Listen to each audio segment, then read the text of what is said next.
New at 6, Joe, this story will bring tears to your eyes and then make you mad at the same time. A West Memphis widow's entire life savings wiped out after scammers convinced her they could protect her from hackers. Indeed. So, folks, this is time for everyone to have a serious conversation with the seniors in your life. As the Impact Team's Kelly Cook reports, Miss Laura and the hackers is a cautionary tale for us all. Right now, since I'm walking in these shoes that I've never walked before, I want to help people. You want to help others. And that's why you wanted to do this story. Right. This is a tough story to tell for Laura McFarlane. To fully understand why, you need to know the main characters in her life. Her 42-year-old son, Jack, who has special needs, and her late husband, Mac, who passed away in 2023. And how long were you married? Almost 50 years, didn't make it, but I think it was 48 and a half, something like that. Tough not to have him. He was a super big guy.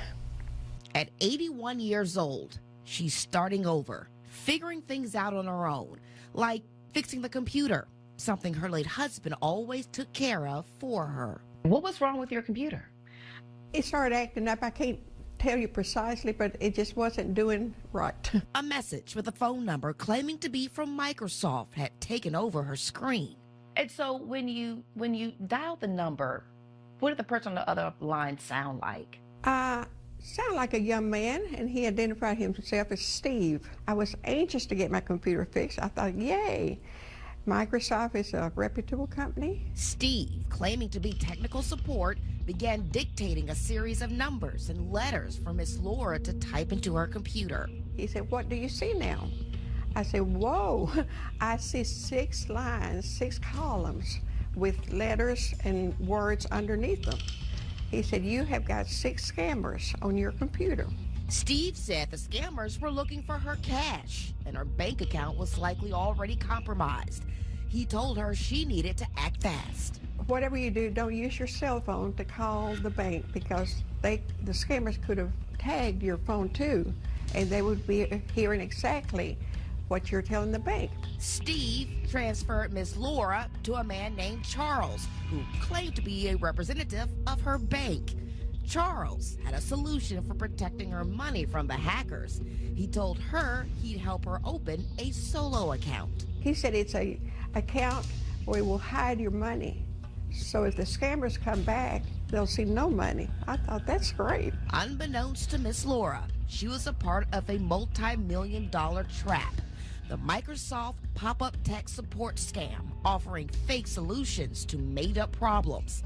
Daniel Irwin with the Better Business Bureau of the Mid-South says financial scams like this one almost doubled last year. And unfortunately, not only are we seeing an uptick in the reports of this, but we're also seeing an uptick in those that are actually falling for the scam and sending the scammer money. In the end, Laura McFarlane wired over $37,600 for what she thought was safekeeping from the hackers in her computer.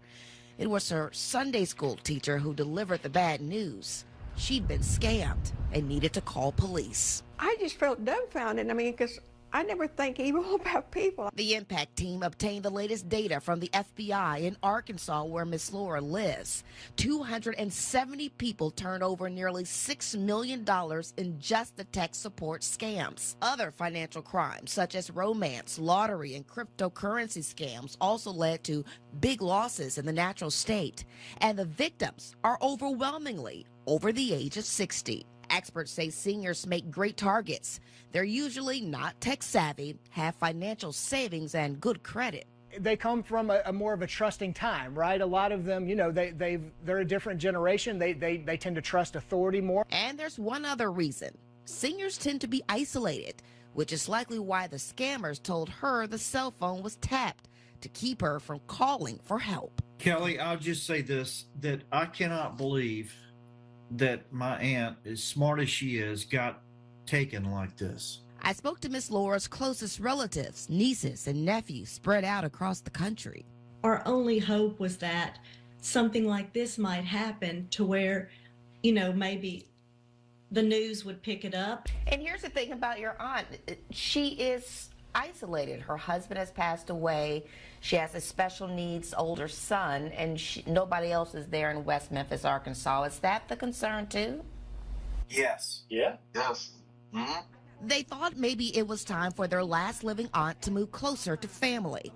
But there's one thing holding her back, her son Jack, who just moved into an adult care facility. It was extremely hard to find a home for Jack. She will never relocate. She will stay close to her child. You know, Laura wants to be independent. She wants to do, she doesn't want to ask anybody for anything. For Miss Laura, her independence means doing something she never thought she'd have to do at 81 years old. She's looking for a job. 15 years after retirement, she now needs the money. And her message for the scammers: I would say, gentlemen, God is the answer. Jesus is the answer to everything. And what you're doing, you're not doing anything but hurting yourself. For the Impact Team, I'm Kelly Cook. What a story.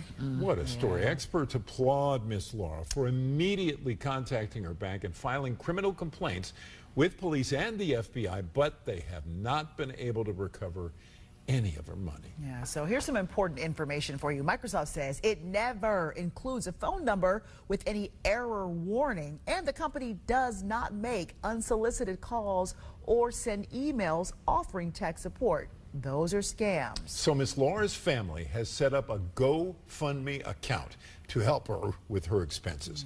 You can find that and the link to tips on what to do after a tech support scam on our website, actionnews5.com.